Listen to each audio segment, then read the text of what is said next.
Assembly Member Twycross. Thank you.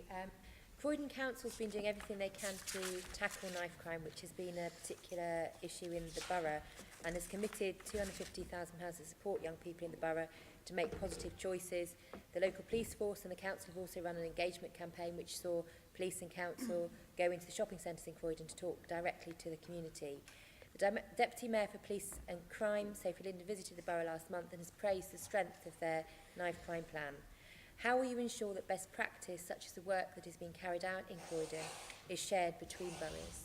Well, can I say, I mean, Croydon, when you look at the boroughs across London, does have a large number of knife crimes taking place. A number of boroughs do.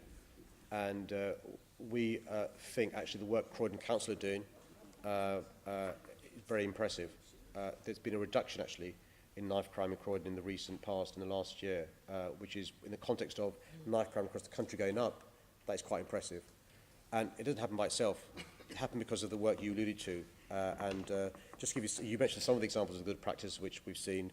They've established an independent advisory group for young people, launched a serious youth violence community forum, cracking down on retailers who are selling irresponsibly, which is a big issue for many of us going forward. And so the challenge for us is how we take what's best from there and replicate it across London. The short answer is there is a number of ways of doing so. One is the Justice Matters sessions on knife crime that Sophie chairs as the Deputy Mayor. I think the next one's tomorrow, and we'll be using some of this shared best practice. The other good thing is the leader of the council, Tony Newman, and others on Croydon Council are very happy to talk to other leaders, and they do. Some of the work we're doing on the London Crime Prevention Board will be sharing some of this best practice. But you're right, we've got to do so. Another way of sharing best practices is every borough now has a knife crime plan. And so the borough commanders who speak to each other on a regular basis will share the best practice taking place in their boroughs. Not to brag, but to say this is the way that you can nick the idea and run with it, and hopefully lead to us making some progress on tackling knife crime.